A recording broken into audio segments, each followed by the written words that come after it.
بسم الله الرحمن الرحيم. السلام عليكم ورحمة الله تعالى وبركاته. dadkay meel walbo joogtiin caafimaad waaraynahay. Maanta waxaan rabaa inaan ka hadlo disorder-ka ama xanuunka nafsiga oo luqadda qalaad lagu dhaho obsession ama waswaas. Obsession-ka waxaa waaye xanuunka nafsiyan ama caqliyan oo qofka bini'aadanka ku kalifayo waxaan inuu aad u sameeyo. yacni waxaa ku jirto niyadiisa cabsi waxaan sidii rabay ama u samaysan waayaan, waxaan qalad ama ka imaadaan, waxaan amaysaan u dhacaan. yani wuu tiro badan yahay, wuu qaybo badan yahay, laakiin waxaa isku dayaa inaan soo koobo.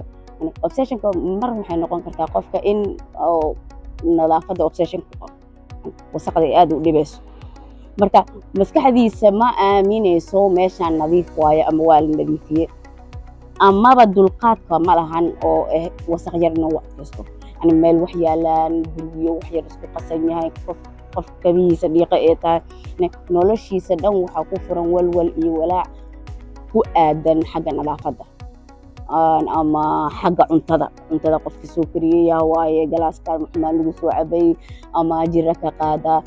yani ma ka joojin kariyo maskaxdiisa qofka fikradaas kusoo noqonaysa oo haddana negative-ka mar walba wuxuu tamaninayaa ama oo ka cabsanaya wax future ku aadan oo nadaafadda hadda ku jiro oo jiro u keeni doonto.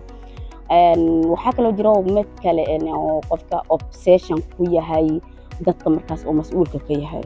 yani ilmahaaga ama wax kaaga dhacaan maanta ama saas kusoo dhacdaa qofka ama qofka uu jecel yahay oo dhahay saacadan camal muxuu samaynayaa, inuu maseero, inuu iska dhaadhiciyo waxyaabo qaldan. yani maskaxdiisa maanta dhan waxaa kusoo noqonayso ame waxaas dhacooyaan oo iyagana oo negative.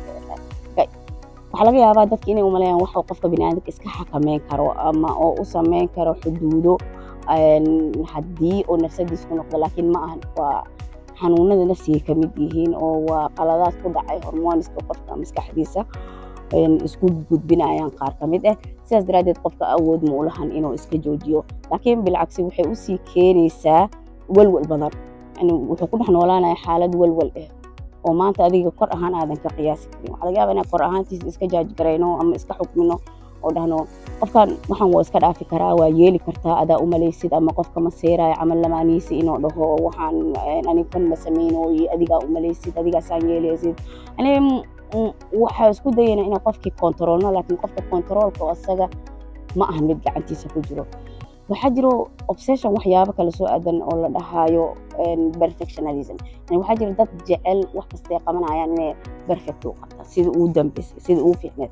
shaqay qabanayaan waxay isdhahayaan weli sidii la rabo ma aadan gaarin, weli wixii la rabo ma aadan samaynin, weli ma lagugu qanacsano, weli ma saxsanin. yani maanta dhan waxay ku jiraan noloshooda inay wixii qabanayaan, ama ha ahaadaan inay ilmo korinayaan, ama ha ahaadaan inay dad macallimiin u yihiin, ama ha ahaadaan inuu meel ka shaqaynayo, ama ha ahaado inuu manager yahay, ama ha ahaado inuu coordinator yahay. yani wax badan wuxuu rabaa, laakiin qofka maskaxdiisa waxaa ka dhaadhacsamila waxaan waa qabanaysa ama intaan aa qabanaysid way filan tahay.